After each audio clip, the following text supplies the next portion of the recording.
Bismillahirrahmanirrahim. Assalamu alaikum. Welcome to Newsroom. I'm your host, Khalid. Today is the 22nd of November 2022 and we've got lots to discuss with you. So let's begin without further ado. Our first segment today is about a dozen global human rights organizations that include Amnesty International and Human Rights Watch, who have jointly raised their voice for the immediate release of Kashmiri rights defender Khurram Parvez from Indian jail. This, of course, demand has been met a year since he has been put in incarceration, and on the anniversary of his being incarcerated, this is the statement that has emanated from the different human rights organizations. This is a statement that has been signed by these 12 human rights organizations, and he, of course, as far as the human rights defender is concerned, he was arrested on the 22nd of November last year on politically motivated terrorism and other charges. We'll be talking in detail about that aspect, why he was arrested, what is this continuous spate of human rights defenders that are being muted or incarcerated and being denied their basic rights. This is our first segment. Our second story of the day, ladies and gentlemen, concerns climate justice, COP27, and the loss and damage fund to support the poorer countries that was finally put into place thanks to the efforts made by Pakistan at COP27.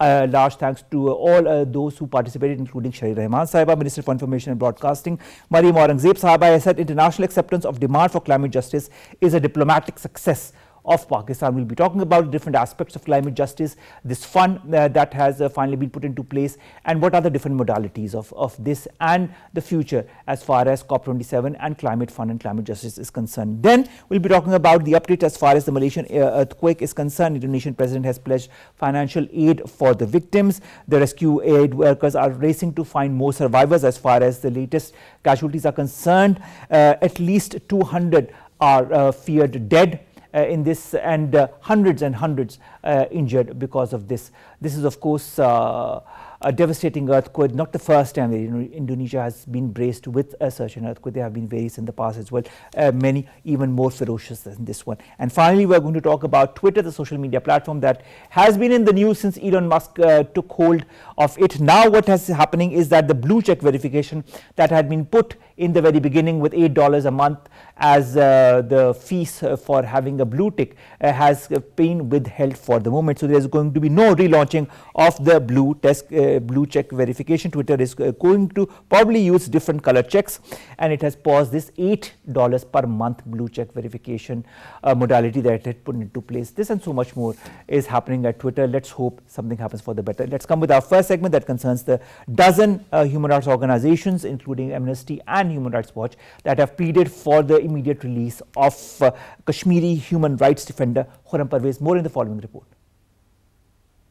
Narendra Modi-led Hindutva Indian government is instigating egregious violations of religious and fundamental freedoms, resulting in bleak human rights situation and democratic backslide. Indian assault on democratic values and civil liberties has now garnered global attention as India received scathing criticism from civil society groups during fourth cycle of Universal Periodic Review in Human Rights Council in Geneva. Around a dozen global human rights organizations, including Amnesty International and Human Rights Watch, have jointly raised their voice for immediate and unconditional release of Kashmiri rights defender Khurram Parvez from Indian jail. A statement signed by 12 international human organizations in connection with the first anniversary of Khurram Parvez's detention urged the fascist Modi regime to stop criminalizing work of human rights defenders. India's dreaded anti-terrorism investigation agency arrested prominent Kashmiri human rights defender Khurram Parvez under stringent terror law following a day-long raid at his office and residence last year in Indian illegally occupied Jammu and Kashmir. Khurram Parvez is program coordinator at Jammu Kashmir Coalition of Civil Society, which he founded with another activist, Parvez Imroz, in 2000. He is also chairman of Asian Federation Against Involuntary Disappearances. India has rendered civil society as new frontier of war, and there are growing concerns in international community about the abuse of colonial-era laws and heavy-handedness of Indian security forces. Now, Sundas Malik, who is the chairperson of the United Jammu and Kashmir Coalition, joins us online. Sundas Malik, thank you very much to have joined us. Sundas Malik, when it comes to the incarceration of Khurram and 1 year passing since he has been incarcerated, nothing happening, and now we see the statement that emanates from the 12 human rights organization. What do you feel is going to be the tangible roadmap now that this important statement has come? Do you feel India is going to react, or is it going to be status quo? Thank you for having me firstly, and my sincere condolences to the people of Indonesia. I can understand the devastation that an earthquake brings.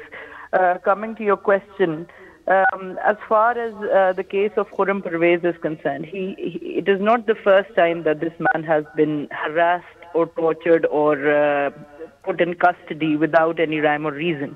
This was done back in 2016 as well. And voices were raised back then as well, and he ended up being released. So, of course, there is hope. The tangible outcome would be a response from the Indian government, but I fear that in a climate where India is conducting far heinous war crimes in the Kashmir Valley without any check or balance, they would pay any heed to this statement as well and end up probably ignoring this statement as well. All right. Now, Sundas, Malik, one thing that really plagues me, and I'd like to understand your point of view on that. When there's a human rights abuse that goes on in other parts of the world comes as one to help those. The world makes statements, puts on, has tangible actions followed up by pressure tactics on the countries. What is wrong as far as when it comes to India? Why is the world indifferent to the civil liberties of our neighboring country? Well, I believe one of the main reasons why it is indifferent to the plight of the citizens of Kashmir is, of course, because of their identity. It's a very well-known fact that Muslims suffering does not make for very good news. We saw what happened when Ukraine was invaded by Russia. We saw a huge united response. But as far as Kashmir is concerned or Palestine is concerned, we see a little bit of hue and cry here and there. But what we call a proactive work towards a resolution of these issues, we don't see any. And if any result comes out of any sort of conversation or interference, it is usually worst for the citizens of Kashmir. So it's sort of a double-edged sword for the people of Kashmir because their issue is still not clear in the minds of the people around the world. In my opinion, they have I don't know if it is a fault of the people of Kashmir, but we have probably failed to deliver the narrative that we wanted to, and India has taken over whatever our issue is. So I think that's probably one of the main reasons. All right. Also, Sundas Malik, I'd like to understand the charges that were leveled last year on Khurram Pervez. And there are 8 major offences that include criminal conspiracy, waging or attempting to wage war, abetting waging of war against the government of India, punishing for conspiracy to wage war against the government of India, raising funds for terror activities, punishment for conspiracy, recruiting any person or persons for commission of a terrorist act, offence related to membership of a terrorist organisation, offence of raising funds for terrorist organisations. Is the judiciary, are the forces, everybody in cahoots with this Indian government? I mean, a year passes, the man is incarcerated for just being a human rights defender, and all these atrocious cases are levelled against him. Well, honestly, as far as the Indian judiciary is concerned, rather than being used as a shield for protection, unfortunately, it is being used as a weapon of persecution against anyone and everyone who raises any voice against the human rights atrocities that are being committed all over India, much more concentrated in Kashmir, but all over India. We see that the Press Freedom Index has rated India at, I think, 150 now this year, and they've fallen quite a bit. And the reason behind it is because the Indian judicial system has become an arm of the BJP and is serving their interests under the guise of law. From the abrogation of Article 370 and 35A, we saw how the Indian judicial system facilitated this illegal occupation, disregarding any international covenant. All right, so this, Malik, I'd also like to remind you that even yesterday, very recently, 21 nations urged India to ensure religious freedom. Then there was a joint statement that was issued by 6 international human rights groups that reminded New Delhi that it still needed to implement the recommendations that were part of a recent United Nations report on India. We've had different reports that have come from the human rights organizations concerning the brutalities on different segments of the society in illegally occupied Jammu and Kashmir. We know how they mute the voices of journalists. We know how they mute the voices of human rights defenders.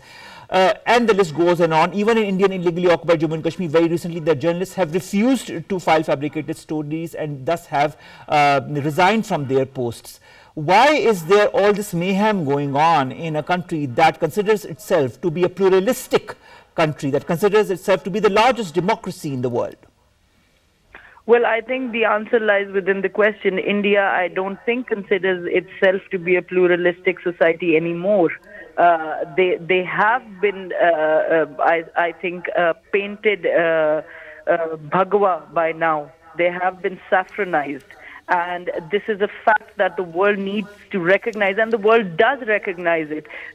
The only problem is they don't see it as a threat, but it is one of the biggest threats that this region has, because more than 100 crore radicalized Hindus, which they're going quite swiftly towards.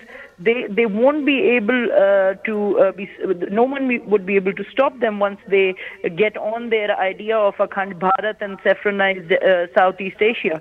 So I think this hue and cry, which is happening around the world, needs to take up some actionable, process. We need sanctions. We need the world powers to get involved in this de-radicalization effort, because the government, a radical government, can only beget a radical, generalized population. And that's what we are seeing, and it is a threat, and the world needs to do something immediately. I mean, this is not immediately, I think we are far too late, but something needs to happen as soon as possible.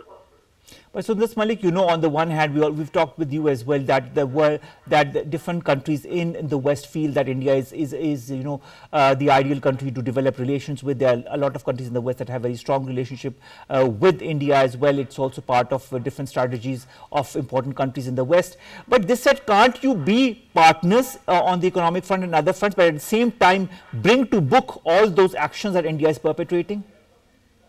Well, I think it's important for us to understand what kind of a trade relation do these countries hold with India. Do they believe that their trade partner has their hands bloodied red?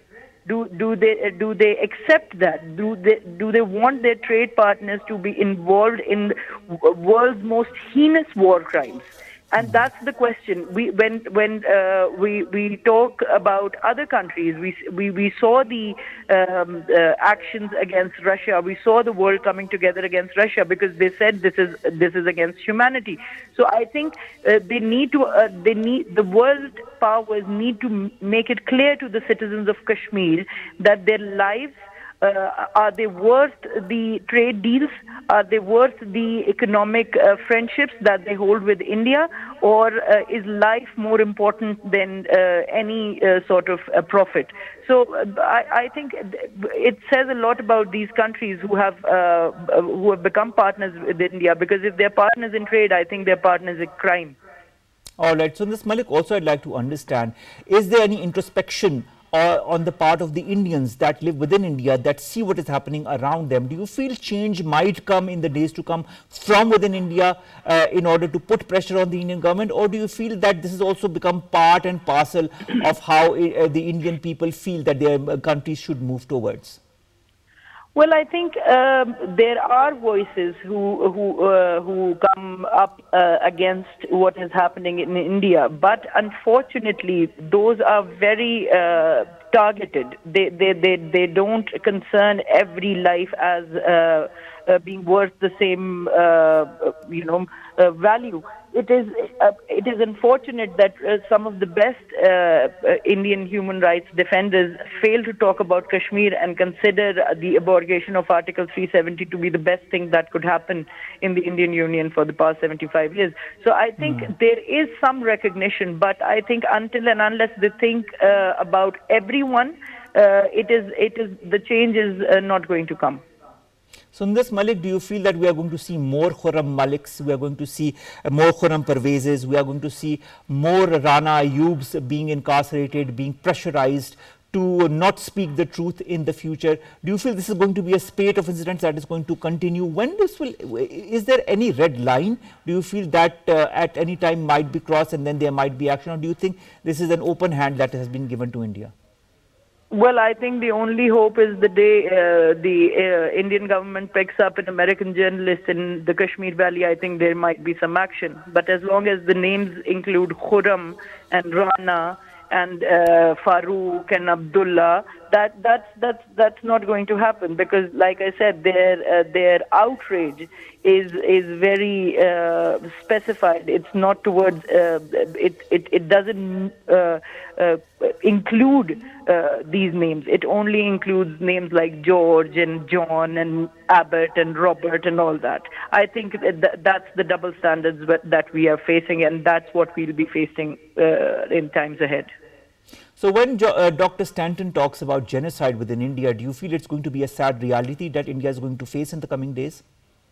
Well, it's not a sad reality that India is going to face. It's a sad reality that the world is going to face, because that's the key problem that they don't understand, that Kashmir is a flashpoint for a lot of ordeal to come if something happens in Kashmir as far as the blatant genocide is concerned. They're doing it right now, like Dr. Gregory Stanton stated that it's on the 8th stage of a 10-stage genocide. Well, when we reach the 10th stage, the world might shuffle around for a solution, but I think it will be a little too late. All right, Sundas, Malik, also all the organizations, the human rights organizations that have signed this statement, that includes Amnesty, Asian Federation Against Involuntary Disappearance, Civicus, World Alliance for Citizen Participation, Forum Asia, Frontline Defenders, Human Rights Watch, International Commission for Jurists, International Federation for Human Rights, can they take it to the ICJ? Do you feel this is an organization that could tackle issues such as this one? Well, I don't think they can take it to the International Court of Justice. I don't understand what route or modality they will take to reach the ICJ. However, I think if the issue is raised by an ally in the United Nations Security Council and immediate orders are issued to the ICJ on review of this issue, I think something might happen. But I don't think in an individual or an organizational capacity they can go to the ICJ. Sundas, Malik, Pakistan has been highlighting the issue of the people of Indian illegally occupied Jammu and Kashmir on all the different fora possible. We have taken out reports, we have talked with facts and figures, we have given these reports to the United Nations. We have talked in the United Nations General Assembly many a times on other international fora as well about these brutalities that include the way human rights defenders are incarcerated. Do you feel Pakistan's job, the way Pakistan is highlighting the issue of Kashmir is in the right vein? Do you think more needs to be done? Do you think we are doing whatever we can? What's your take on this? Well, I think Pakistan's efforts are well intended. Pakistan's efforts are well directed. But I think as far as the Kashmir issue is concerned, as long as we are not succeeding, we are failing.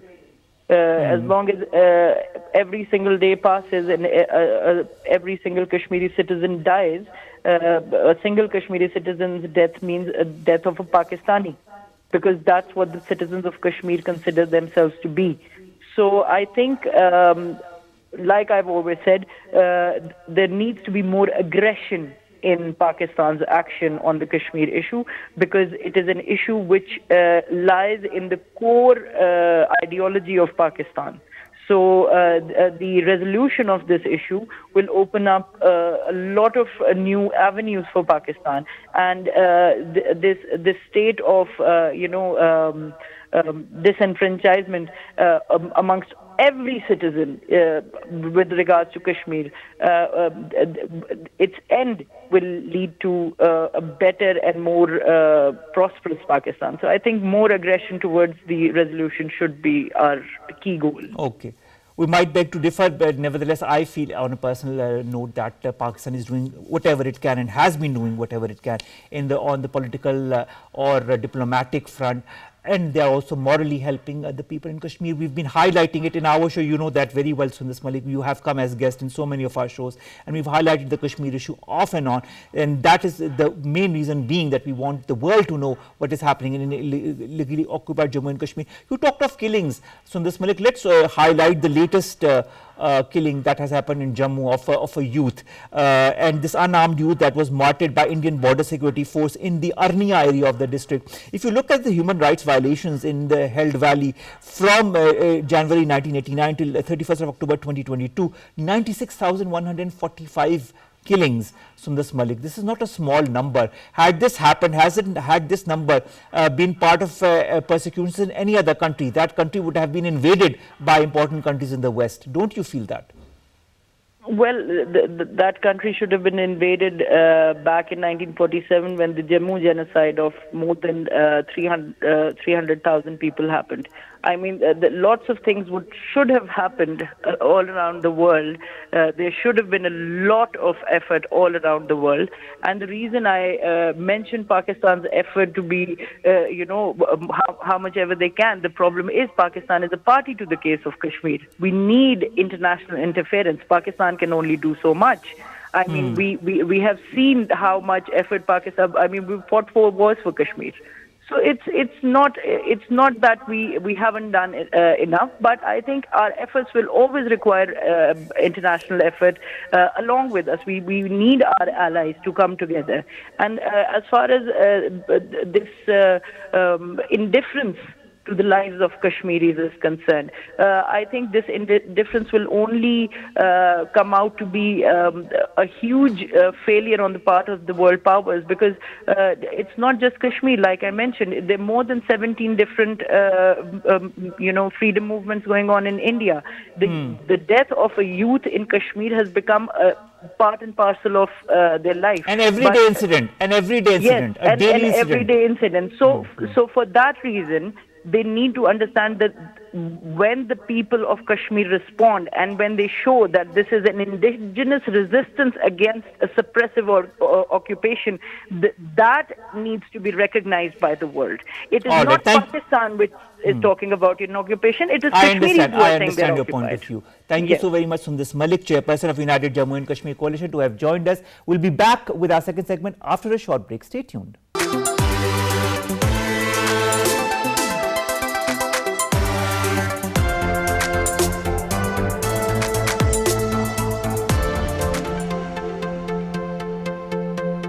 Welcome back. You're watching Newsroom. Our second segment concerns climate justice and also the climate fund that has been put into place because of Pakistan's efforts. Now, Minister for Information and Broadcasting, Mariam Aurangzeb Sahiba, says that international acceptance for the demand of climate justice is a diplomatic success for Pakistan. More in the following report.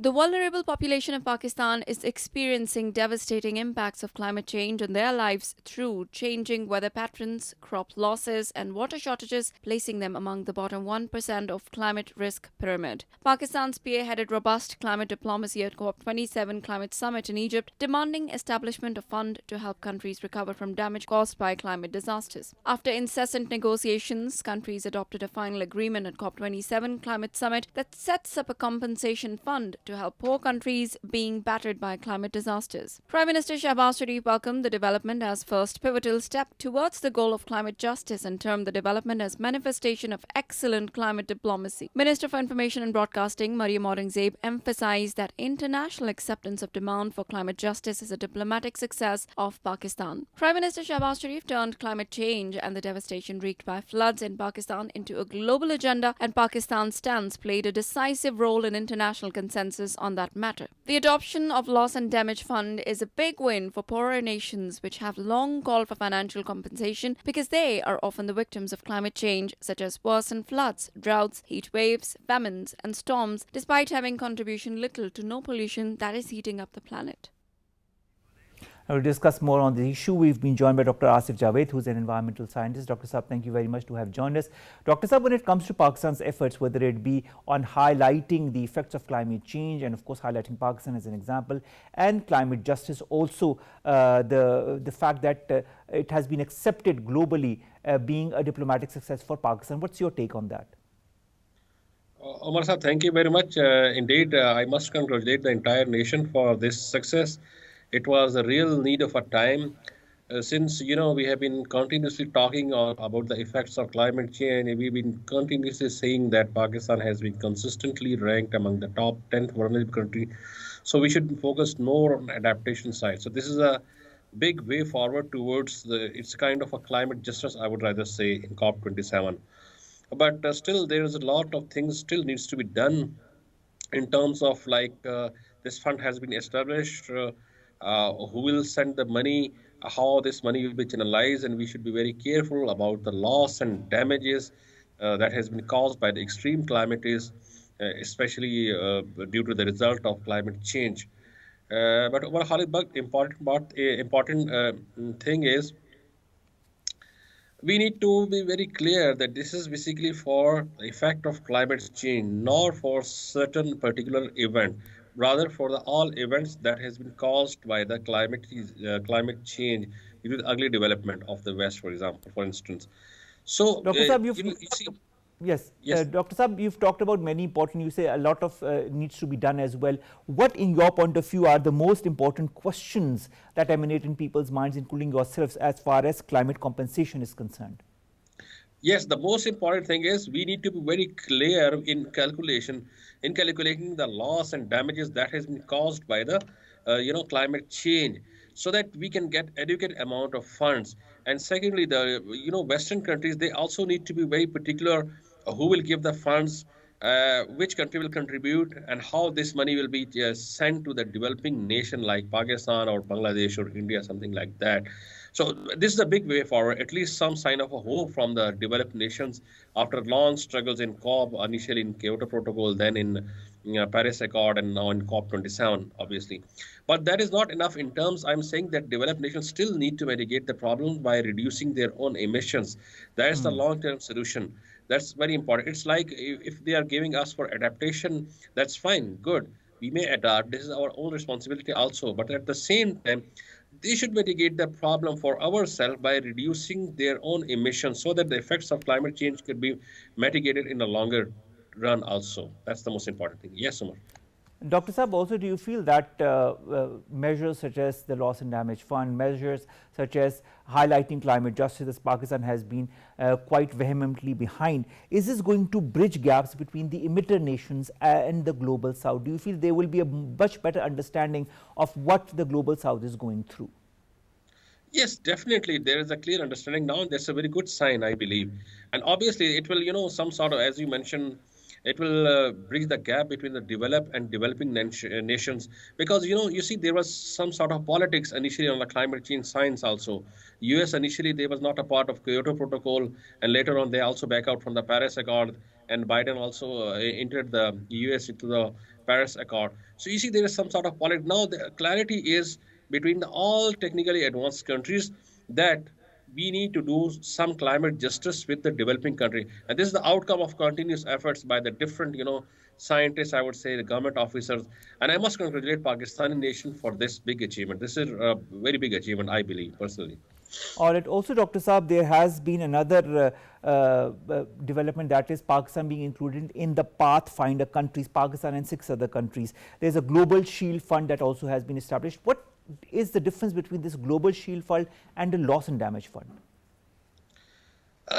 Global Shield Fund means what I don't have a very clear idea about that. But the thing is, Global Shield Fund, as the name indicate, it should be for the entire, South Asian countries or something like that to cover up the things. And losses damage is basically the actual amount which the country can claim after any extreme climate. This is what I believe. All right, Dr. Saab, also now that the loss and damage fund has been put into place, now that climate justice is a word that the world understands better thanks to the efforts of the Pakistani contingent, including Shahid Rahman, who has been credited internationally for leading the bloc known as the Group of 77 plus China, keeping it united, ensuring that the loss and damage fund would finally be agreed on before the conference disbanded until next year. Do you feel Pakistan can leverage international climate financing to attract investment in climate change initiatives, whether it be in Pakistan or in other countries that are affected by climate change? Definitely, it's maybe a path for these type of initiatives, like for example, and obviously it's not only the efforts of governments, it's the efforts of scientists, it's the efforts of media, it's the efforts of all. Rather, I would say the Secretary General of United Nations, who took keen interest in all those things. Obviously, so it will encourage the scientists, the research scholars, the government officials to focus more on the climate issue, establishment of green funds, things like that locally, so that the students or scholars can initiate some projects on that and can give a very good environment-friendly solution. Because, but since from the very beginning, I am saying that we have to tackle the problem of climate change scientifically, not by the political or something like political will is required, but again and again this is the efforts of all those stakeholders, and thanks God that at least now the nomenclature has been changed from the aid or waiving off IMF loan, something like that, to the compensation. Now the world have realized the compensation word, and they have now compensated somehow, I would say, rather, but still more efforts are needed. Now, you talked about Antonio Guterres, who is the United Nations Secretary General. I'd like to also quote what the Information Minister said. She said that the UN Secretary General's efforts in this regard make him the benefactor of developing countries. Whether we quite appreciate the fact that he was in Pakistan to witness firsthand as to what happened as far as the effects of the climate change are concerned. This said, there are a lot of issues that concern and that are in the minds of people as to how countries like Pakistan should move forward. You talked about scientific methodologies. What, in your point of view, should be the scientific methodologies to counter climate change? Yes, obviously. I mean, like, for example, money doesn't only be, we have to be very clear. We have to adapt ourselves. For example, in terms of flood, we have to clearly make the policies, and by using some science, using some research work. For instance, we would not allow the buildings on the floodplain. This is very common phenomena. But you see, Umar Khalid, but after the flood water, when flood water has gone now, but it has, there are chances of pollution on the floodplain. Many geogenic contaminants like arsenic, maybe the flood water bring out those type of contaminants which can ultimately go into the groundwater near to the floodplain, and people are forced to, maybe this is scientific speculation, maybe people are forced to drink that water because they don't have other option, and that water which was initially clean but that can be polluted, and things like geogenic contaminants like arsenic, for instance. So we need to tackle all these type of issue, long-term issue, health crisis, and then afterwards we may face drought, something like that.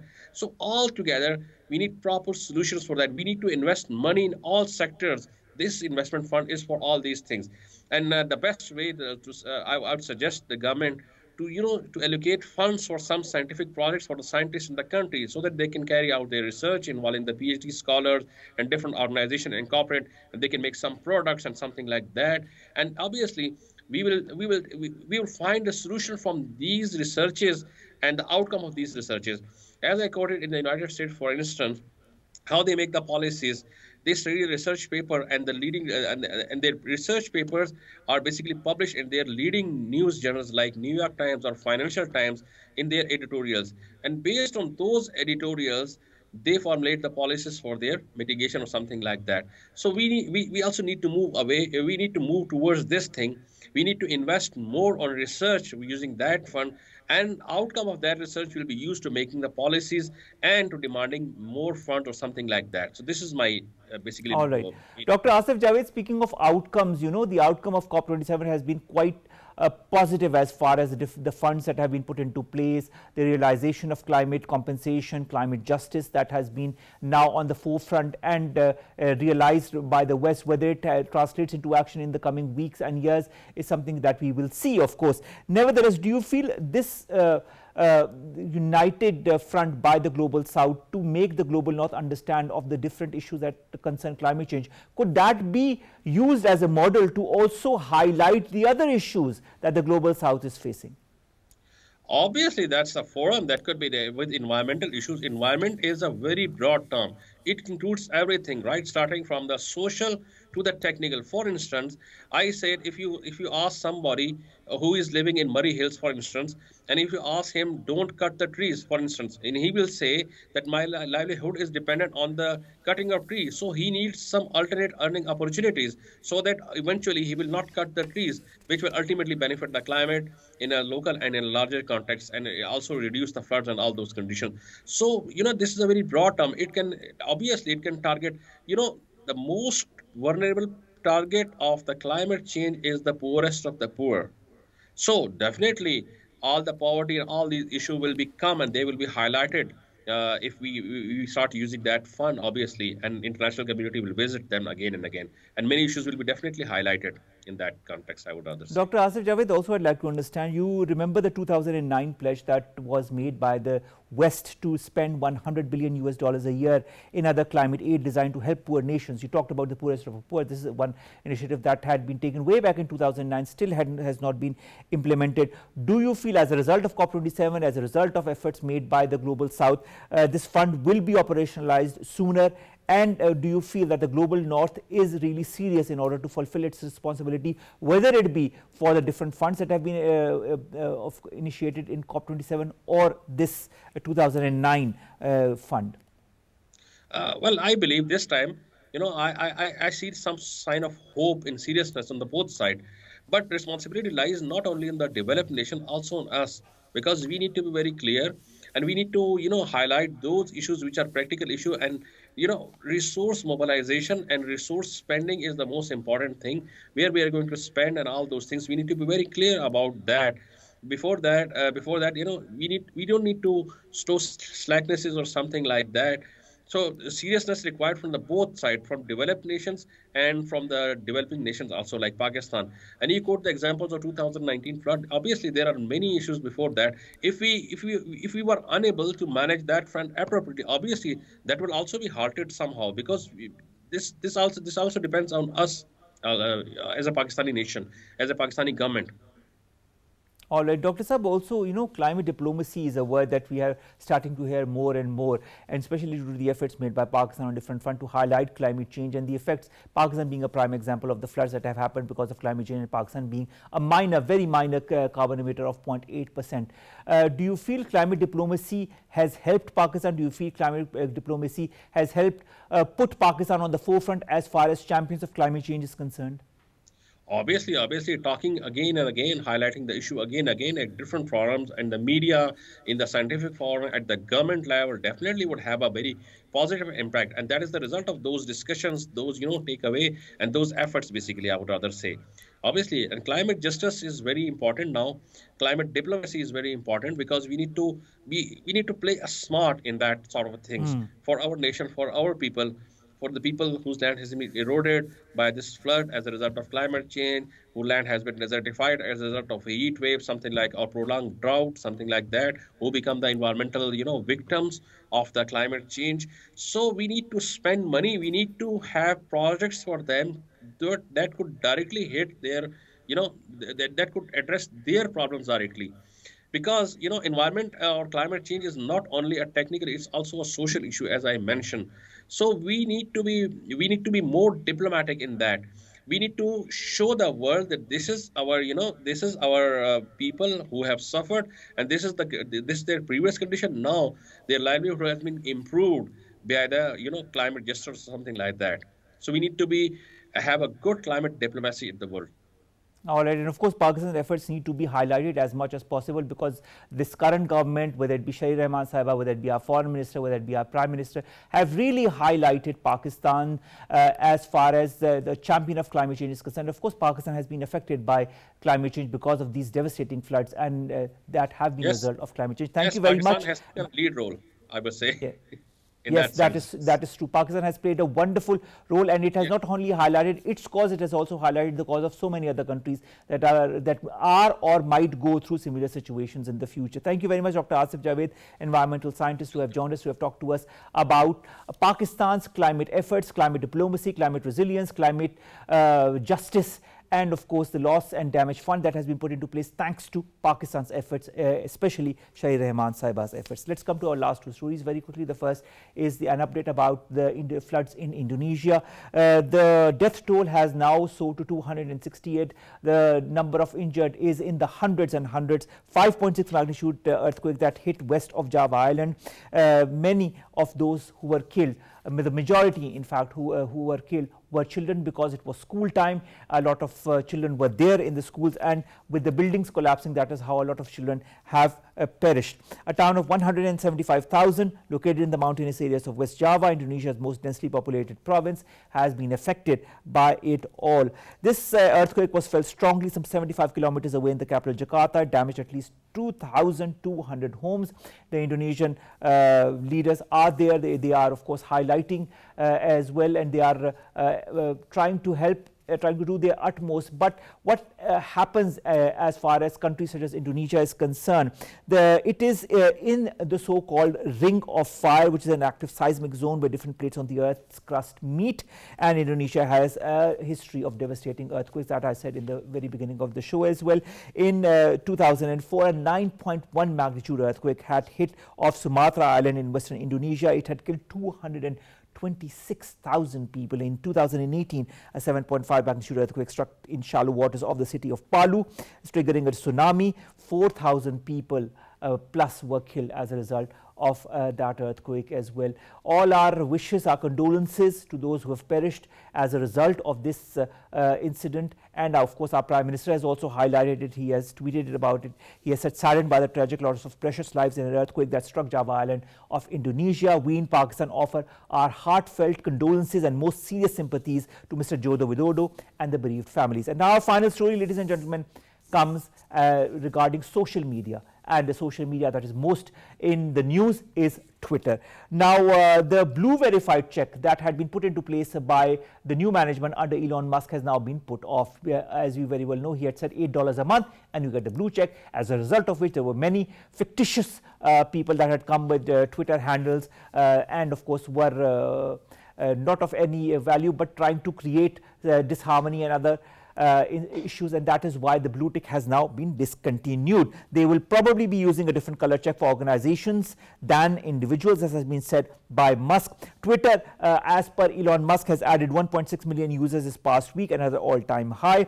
Advertisers on Twitter that have been present since quite some time, including big companies such as General Motors, Volkswagen, have paused advertising on the platform. We also know the number of firings that have happened, and a number of people who have also resigned as a result of it all. Let's hope the situation stabilizes, because Twitter is a very important social media platform for many across the world, including in Pakistan. With that, we come to an end of today's newsroom. We'll see you inshallah tomorrow with new story segments that pertain to us, you and Pakistan.